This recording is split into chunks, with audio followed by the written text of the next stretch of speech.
There is a cost sitting quietly inside almost every career decision you make. It does not show up on your paycheck. It does not appear in the budget. It does not appear in the forecast, nor is it listed in your performance review. Nobody puts it into a spreadsheet.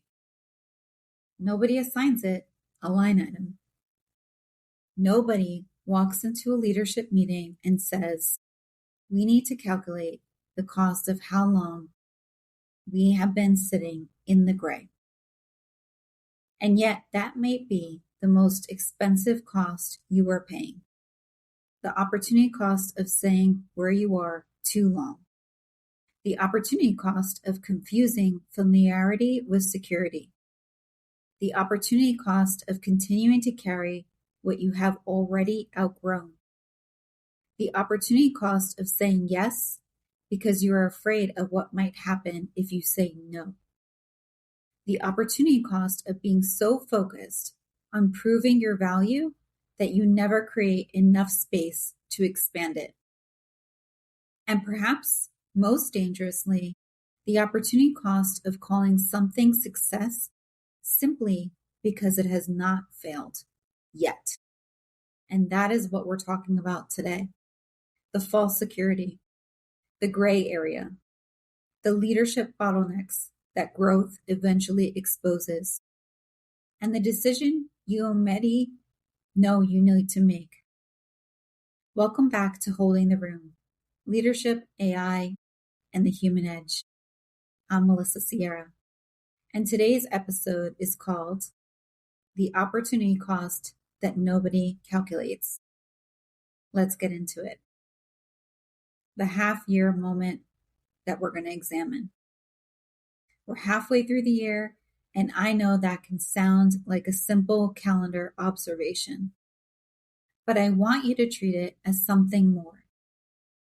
I want you to treat it as a decision point, because there's something about the midpoint of a year that removes the luxury of pretending.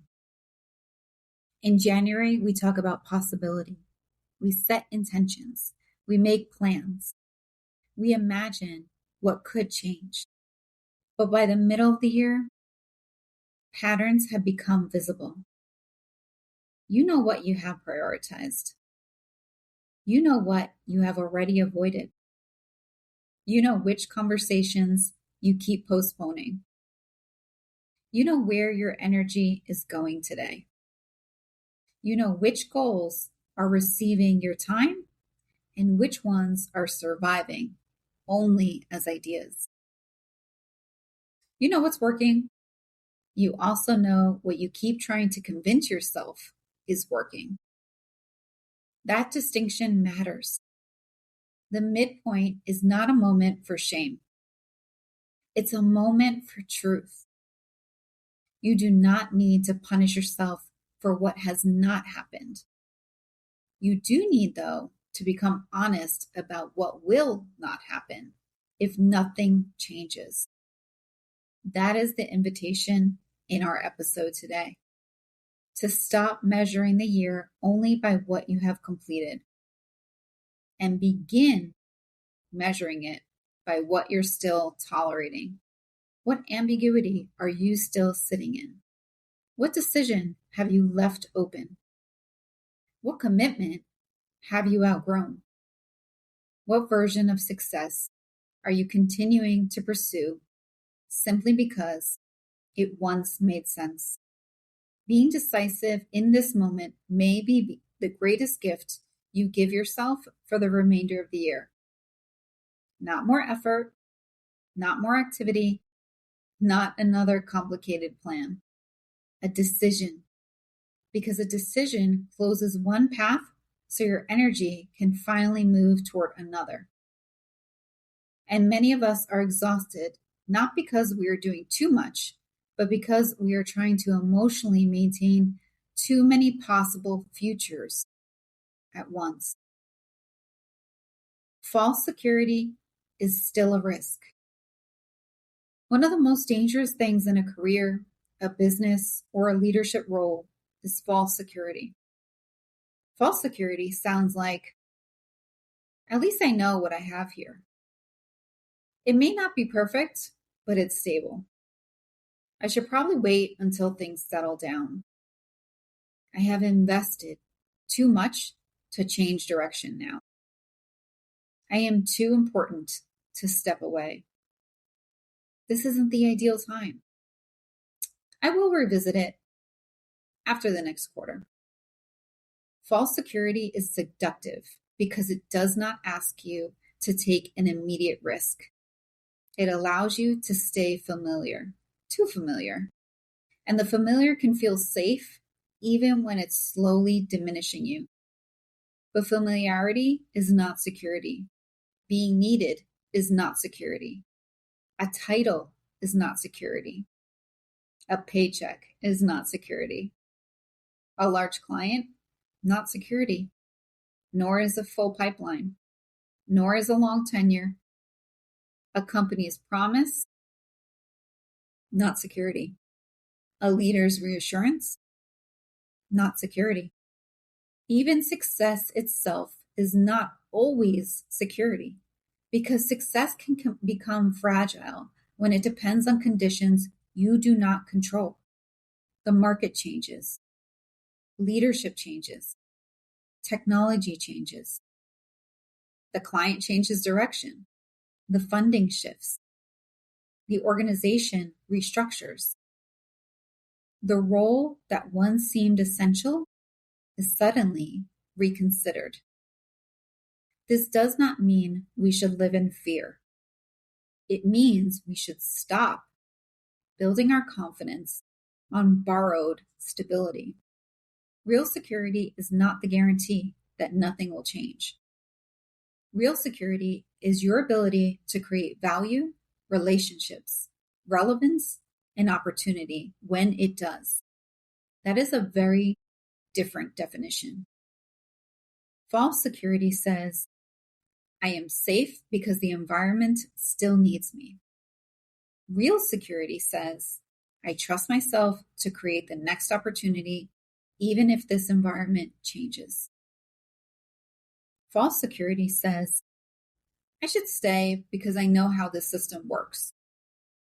Real security says, I have built capabilities that can work in more than one system. False security says, I cannot leave because too much depends on me. Real security says, if everything depends on me, then maybe evidence of a leadership bottleneck. That last one is uncomfortable, but we need to talk about it. Growth exposes leadership bottlenecks. Growth has a way of exposing whatever leadership has avoided. When a team is small, unclear roles can survive. When a company is moving slowly, inefficient decisions can hide. When there are only a few clients, one strong operator can hold everything together.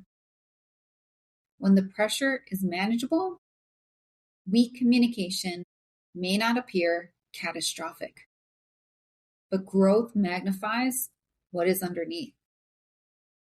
More clients expose broken processes. More revenue exposes weak financial discipline. More people expose inconsistent leadership. More opportunity exposes poor prioritization. More visibility exposes unclear positioning. More responsibility exposes a leader's inability to delegate. More complexity exposes whether trust actually exists. Growth does not always create the problem. Sometimes growth simply removes the cover. That is why a business can say it wants to scale, but resist every behavior scaling requires. It wants more revenue, but doesn't want to change the decision-making structure. It wants stronger leaders, but keeps the authority concentrated at the top. It wants innovation, but punishes experimentation. It wants ownership, but steps in every time someone approaches a problem differently. It wants speed, but requires 12 people to approve a decision. It wants succession, but never gives emerging leaders enough space to lead. Growth eventually confronts leadership with a choice.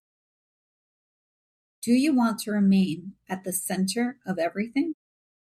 Or do you want to build something capable of growing beyond you? You cannot always have both. And this applies to individual careers too. You may say you want a bigger role, but are you still making yourself necessary for every detail? You may say you want to become more strategic, but are you continuing to solve every operational problem before anyone else feels the consequences? You may say you want your team to step up, but do you allow them to struggle long enough to develop judgment? You may say you want more opportunity, but is your current identity built around being the person nobody can operate without? Growth exposes this tension. The strength that got you here can become the bottleneck that prevents the next level. Your ability to solve everything, your need for control, your speed, your perfectionism, your expertise, your high standards, your willingness to absorb, your instinct to protect. These are not bad qualities, but unexamined strengths often become constraints.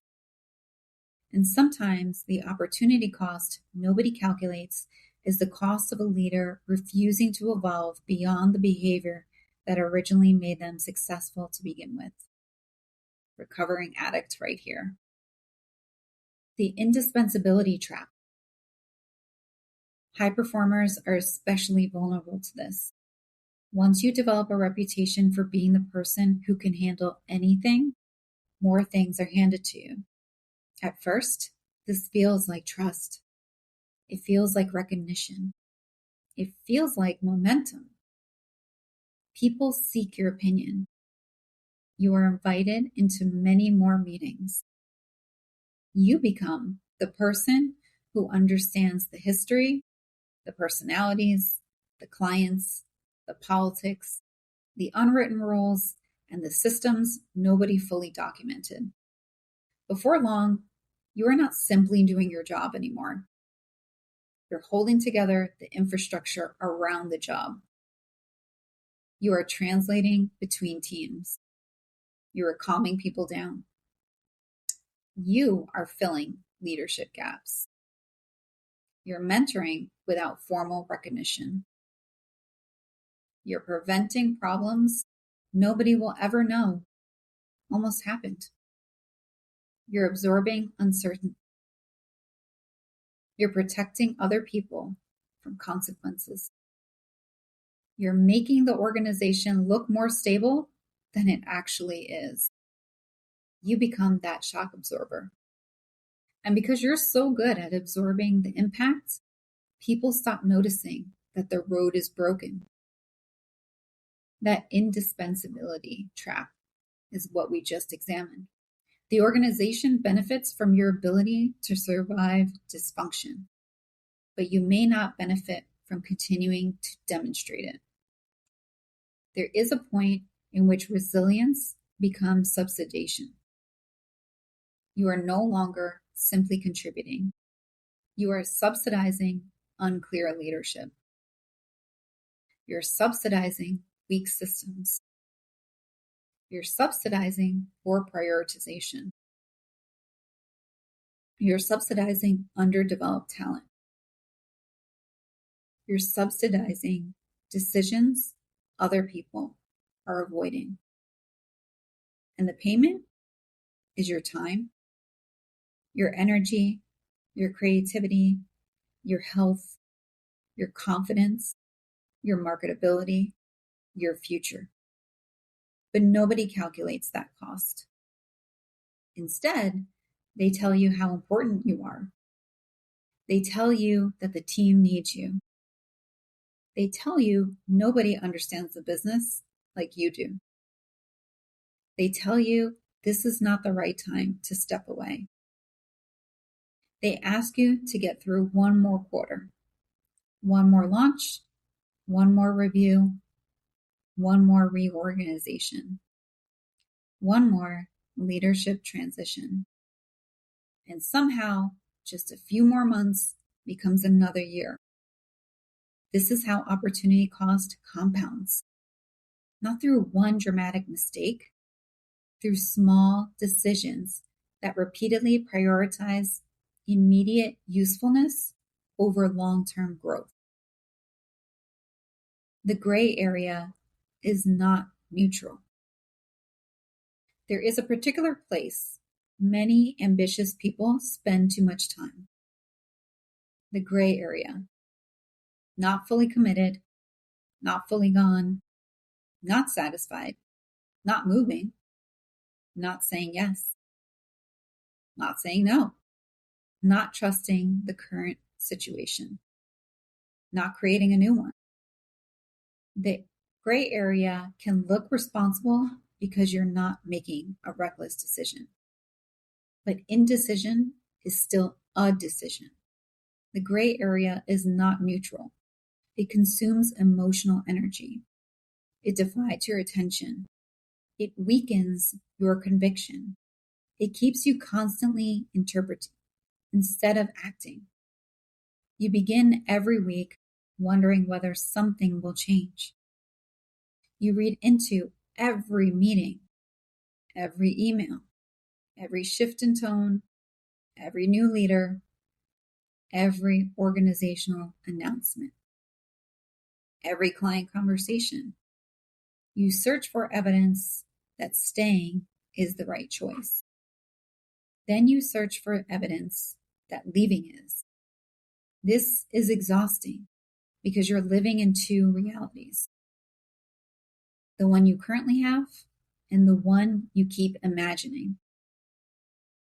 At some point, you have to stop asking the gray area to give you clarity. The gray area cannot always give you clarity because the gray area often exists to protect you from making the decision clarity requires. Sometimes you already know enough. You may not exactly know what will happen next, but you know how the current situation feels. You know what pattern continues. You know what promises have not become behavior. You know which parts of yourself you keep minimizing. You know where your growth has stalled. You know what you would tell someone else if the same situation was happening to them. The question is not always, do I have enough information? Sometimes the question is, how much longer am I willing to avoid acting on the information I already have? You do not need 100% certainty. You need enough conviction to take the honest next step. I want to look at redefining success. This brings me to the deeper challenge I want to make every person listening this week. You have to redefine success, not because accomplishment doesn't matter, not because titles do not matter, not because money, recognition, authority, or advancement are meaningless. They all matter, but they're incomplete. Too many people inherit a definition of success they never consciously chose. The next promotion, the bigger title, the larger team, the more recognizable company, the executive office, the compensation level, the external proof. And then one day they reach it and discover that achievement did not answer the deeper questions. Who did I become? Who did I help become more capable? What changed because I was here? What did I build that will continue without me? Did my leadership create more opportunity for other people? Did I make the system better, or did I simply become better at surviving it? Did I use my success to increase my title or to increase my impact? That is where legacy enters the conversation. And I want to be very clear. Legacy is not something you begin thinking about at the end of your career. Legacy is not reserved for CEOs. It's not reserved for founders. And it's not reserved for people with larger platforms. And it's certainly not reserved for people with decades of experience. Legacy and impact can be created at any age, at any title, inside any company, and across any vertical. You create legacy when you can change the way someone sees themselves. You create legacy when you build a system that makes other people more successful. You create legacy when you challenge a norm that no longer serves the organization. You create legacy when you advocate for someone whose work has gone unseen. You create legacy when you tell the truth in a room that rewards silence. You create legacy when your leadership increases the capacity of others. You create legacy when your ideas outlive the meeting where you introduce them. You create legacy when you make an environment more intelligent, more humane, honest, courageous, or effective because you were in it. A manager can create legacy. An individual contributor can create legacy. A new employee can create legacy. A founder can create legacy. A person changing careers at 50 can create legacy. A person beginning at 25 can also create legacy. Impact does not wait for permission from your title, and it does not require you to stay in one company, one industry, or one professional identity forever. The real question: are you using your current position to create more possibility for yourself, for the people around you, for the work, for the next generation of leadership?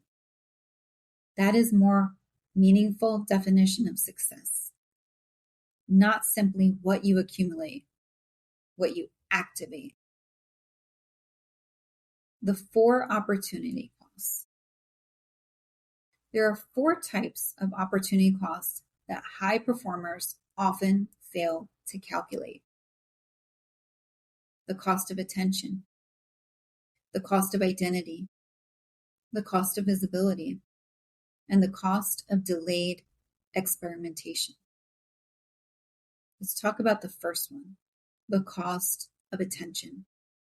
Your attention is one of the most valuable strategic assets you have, but most people treat it like an unlimited public utility. Anyone can access it. Any meeting can claim it. Any problem can interrupt it. Any request can redirect it. High performers often wear this as a badge of honor. They're available. They're responsive. They're fast, flexible, capable of handling competing priorities. But fragmented attention prevents depth. It prevents strategic reflection. It prevents original thinking. It prevents you from noticing that the life you're maintaining may no longer match the future you want. You cannot design a new chapter while constantly reacting to the current one. You cannot hear your own ambition clearly when your mind is filled with everyone else's urgency. You cannot build visibility, create intellectual property, develop relationships, or test ideas when every spare hour is spent catching up. Opportunity is often created in the margin, in the conversation that did not have an immediate purpose, in the hour you spent thinking rather than responding, in the idea you followed before you even knew where it was going to lead, in the relationship you nurtured before you even know you needed anything, in the experiment that was not attached to a guaranteed result. When you eliminate all margin, you eliminate the conditions in which opportunity can emerge. That's why an overbooked calendar is not simply a productivity problem. It's a strategic risk. If every meaningful hour belongs to your current obligations, your future is being funded with leftovers. And leftovers rarely produce transformation. Number 2, the cost of identity. The longer you perform a role, the easier it becomes to confuse the role with who you are. You are no longer simply doing the work. You become the person who does the work. The expert, the fixer, the steady hand, the person who does not need support, the person who always figures it out. Identity matters because it shapes what you believe you are and what you're allowed to do next. If your identity is built around competence, you may resist becoming a beginner. If it's built around certainty, you may avoid experimentation. If it's built around being the strongest person in the room, you may avoid asking for help. If it's built around being indispensable, you may unconsciously prevent other people from becoming capable. Because delegation threatens the identity. What happens if someone else can do it? What happens if the team no longer needs you for every decision?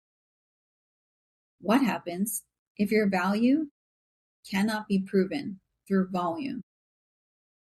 Growth often requires the release of an identity that once protected you. The tireless worker, the loyal lieutenant, the invisible force behind the results, the person who never drops the ball.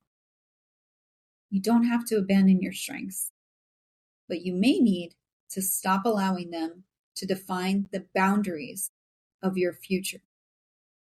Sometimes your willingness to keep saving the system is the reason the system never improves. Sometimes your willingness to keep carrying the weight is the reason nobody realizes it needs to be redistributed. Number 3, the cost of invisibility. Not performative visibility, strategic visibility. The ability for others to understand what you know, how you think, what you stand for, and what kind of problems you're equipped to solve. High performers often believe good work speaks for itself, but good work is often a terrible publicist. It gets absorbed into the team results. It gets summarized on a slide. It becomes a metric. It becomes expected. And over time, the extraordinary becomes operationally invisible. You're producing, but are you building a reputation? You're delivering, but are you creating a point of view for yourself? You're solving complex problems, but are you translating those solutions into language others can remember? Opportunity often moves through language.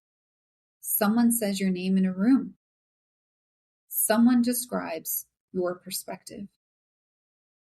Someone remembers how you handled a difficult moment. Someone understands the category of the problem you solve. But that only happens when your contribution becomes legible. People cannot advocate for what they cannot articulate. And if you remain buried in your execution, your value may be oblivious to those closest to the work. Your name needs to echo in rooms you're not in. Not because you need constant recognition, because opportunity is often distributed in conversations you do not know are happening. The fourth opportunity cost, the cost of delaying experimentation. Waiting until the perfect timing. Waiting until the organization settles down. Waiting until you have more confidence, more certainty, more credentials, more permission, more time. The problem is that clarity often comes from movement. You do not think your way into every answer. Some answers require contact with reality. You have to test the idea, have the conversation, make the offer, write the article, apply for the opportunity, ask for the introduction, record the episode, build the prototype. You have to create data. High performers often delay experimentation because they're accustomed to looking competent. Experimentation requires you to be publicly unfinished. It requires you to risk doing something that may not work. But the cost of waiting is not neutral. While you're waiting, someone else is learning. Someone else is building relationships. Someone else is becoming associated with the idea. Someone else is creating evidence, and you're still preparing. Preparation matters, don't get me wrong, but endless preparation is often fear wearing business casual clothes. At some point, the responsible decision is to simply move. And that's why I created the opportunity flywheel. Because opportunity is not something we should only wait to receive.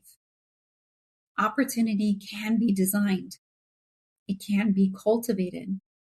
It can be created through 5 interconnected forces: strategy, visibility, relationships, execution, results. Strategy gives your effort direction. Visibility helps others understand your value and your perspective. Relationships increase access, trust, insight, and advocacy. Execution turns intention into evidence, and results create credibility and momentum. Then the wheel continues. Results strengthen visibility. Visibility attracts relationships. Relationships create new strategic insight. Strategy sharpens execution. Execution creates stronger results. But here's what stops the flywheel: overinvestment in execution.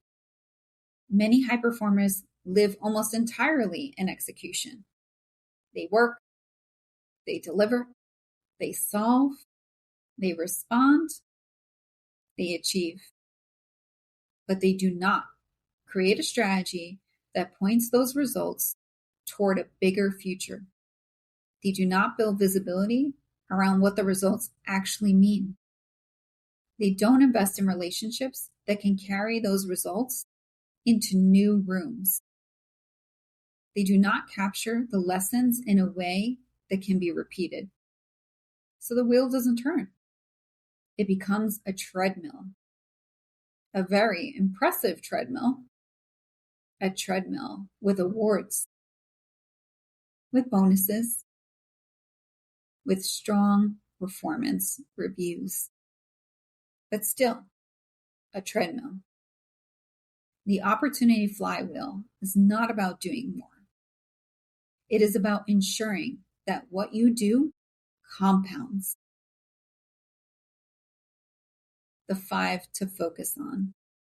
This is a segment I want to bring into every episode moving forward, and I call it the 5 to focus on.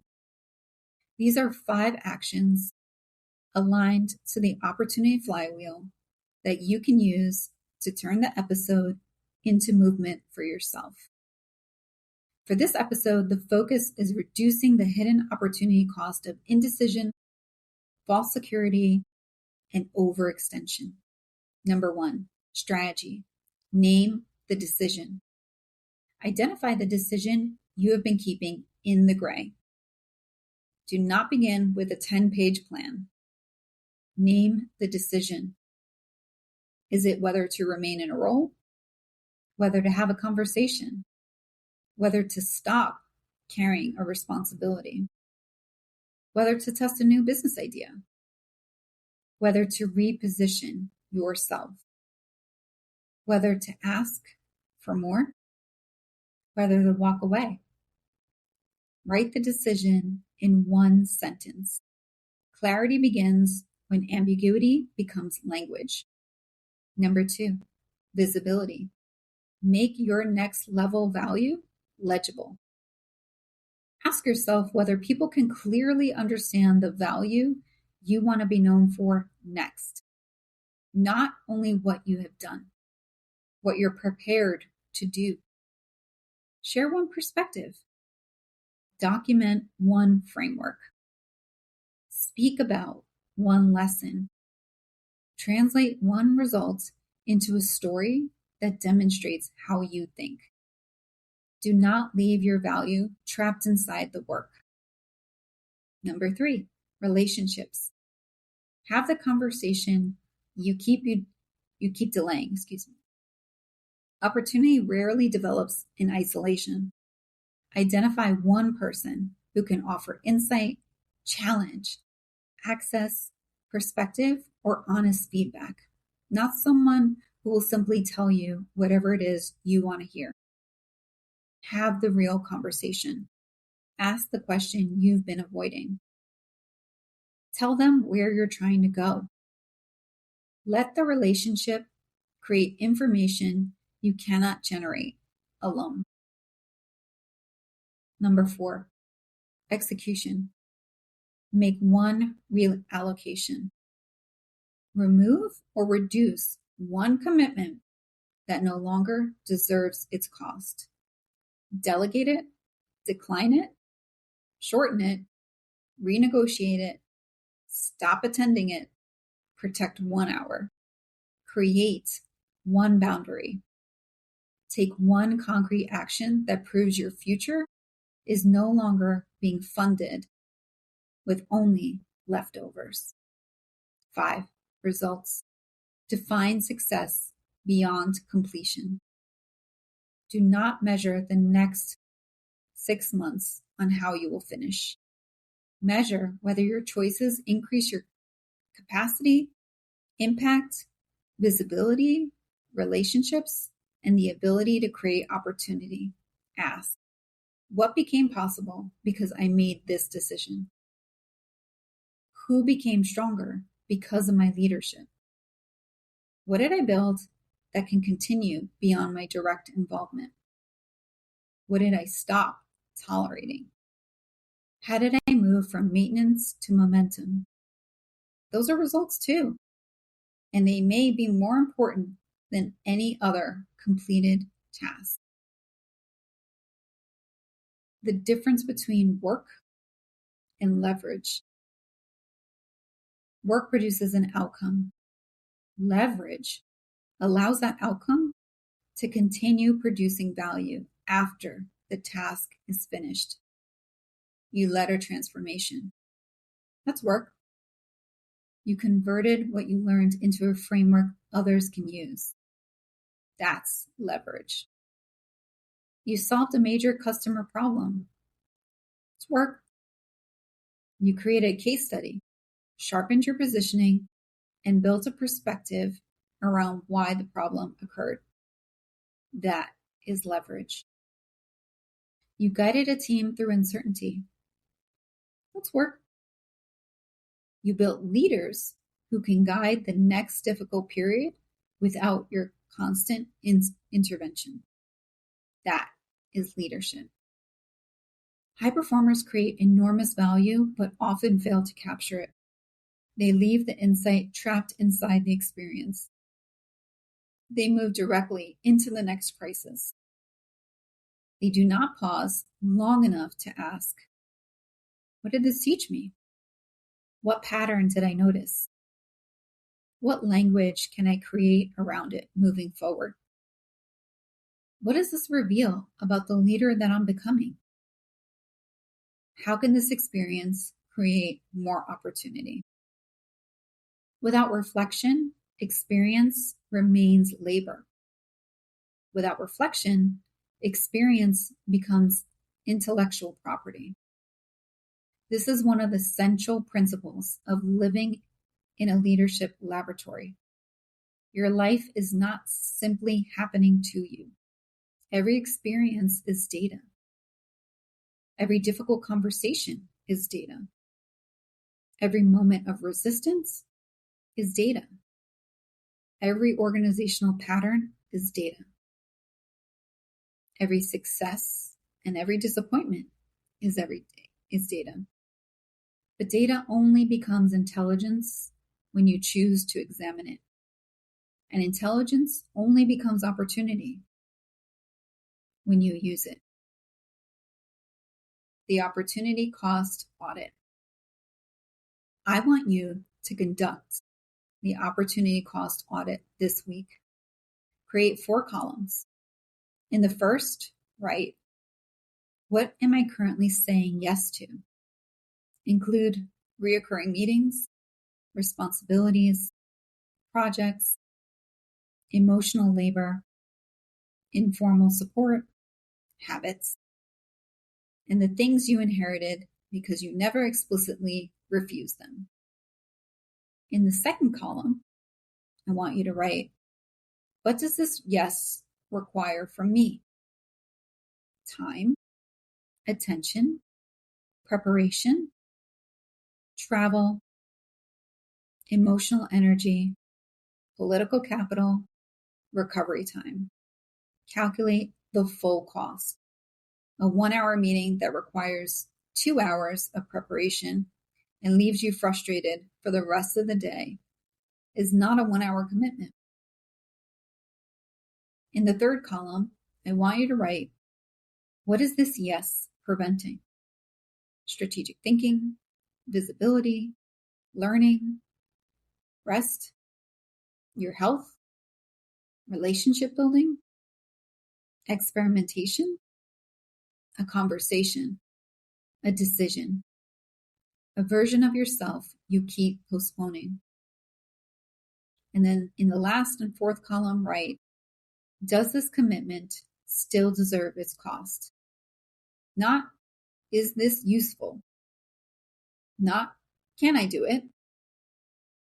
Not, will someone be disappointed? Does it deserve cost? That's a different standard. Many things are useful. Many things could benefit from your attention. But usefulness alone does not justify continued investment on your part. The 3 types of yes. Sort your commitments into 3 categories. The first is the strategic yes. This moves your opportunity flywheel. It develops a relevant capability, strengthens your reputation, deepens an important relationship, produces a result connected to your future. The second is the maintenance yes. This keeps the system running. Maintenance isn't bad, but too much maintenance leaves no room for your own growth. The third is the fear-based yes. This exists because you're afraid of what will happen if you say no. You're afraid people will think you're not committed. Afraid the work will not be done correctly. Afraid someone else will gain visibility. Afraid of conflict, afraid of being replaced, afraid of losing control.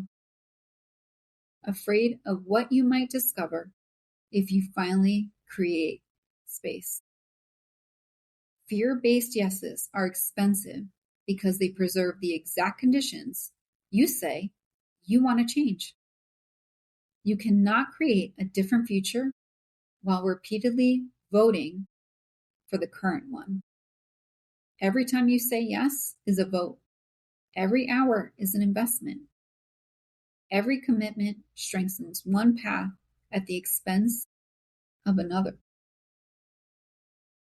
What future are you currently funding?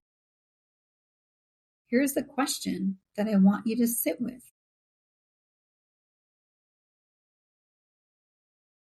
Not the future you say you want, not the future on your vision board. What future are your current choices funding? If you want to become an industry authority, are you funding the writing, thinking, relationships, and visibility required? If you want a strategic role, are you creating evidence that you think beyond your current function? You want to start a business. Are you speaking to potential customers? If you want more influence, are you learning how decisions are made outside your immediate circle? If you want more freedom, are you reducing dependency on your direct involvement? If you want greater impact, are you building something that can outlast your participation? Your future does not respond to your intention alone. It responds to your allocation. Time allocated, attention allocated, energy allocated, money, courage, all these allocations. Opportunity follows what you consistently resource. The fear of free space. One reason people resist reducing commitments is that free space can be terrifying. Busyness provides an identity. It gives you evidence that you matter. It protects you from bigger questions. When the calendar is full, you do not have to ask whether you still want the life it represents. When everyone needs you, you do not have to ask what you need. When you're constantly responding, you do not have to decide what you would choose without the pressure.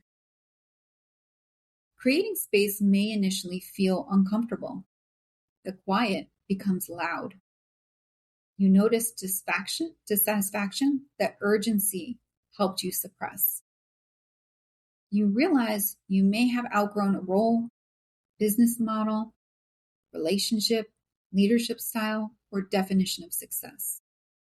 But discomfort does not mean the decision was wrong. It may mean you finally have enough room to hear yourself. Space is not emptiness. Space is capacity. Capacity to think, to create, to build, to recover, to reorganize opportunity when it appears. Your next level may require you to withdraw. Sometimes growth requires addition, new skills, new relationships, new habits, new experiences. But sometimes growth requires withdrawal. You withdraw energy from work that no longer deserves your highest involvement. You withdraw attention from problems that belong to someone else. You withdraw your identity from an environment that only values an older version of you. You withdraw from the need to prove yourself through exhaustion. This is not abandonment. It's reallocation.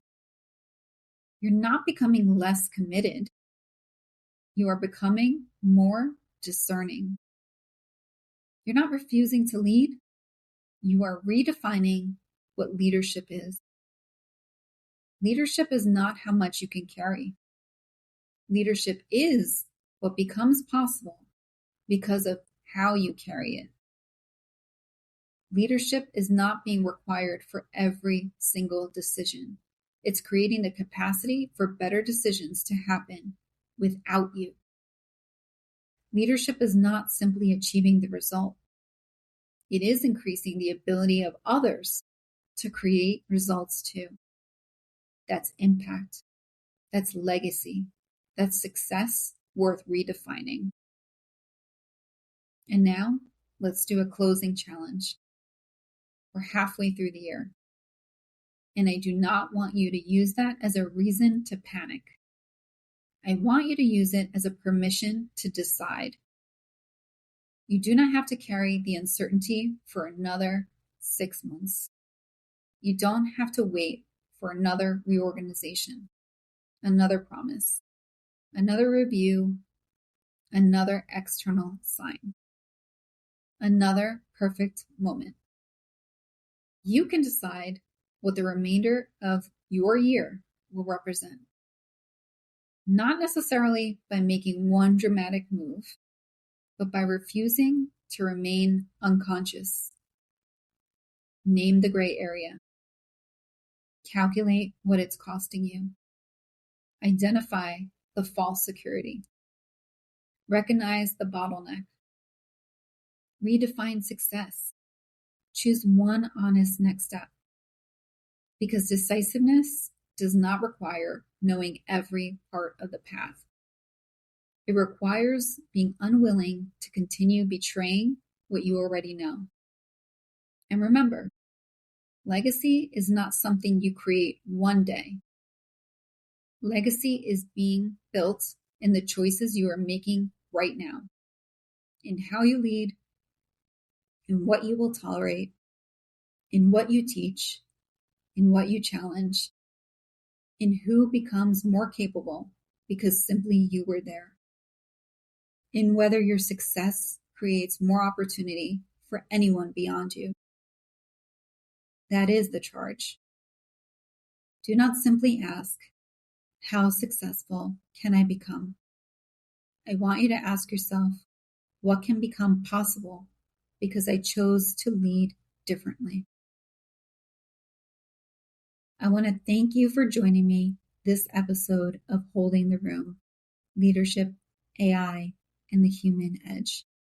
If this episode made you think about a decision you've been postponing, do not let that realization disappear when this episode ends.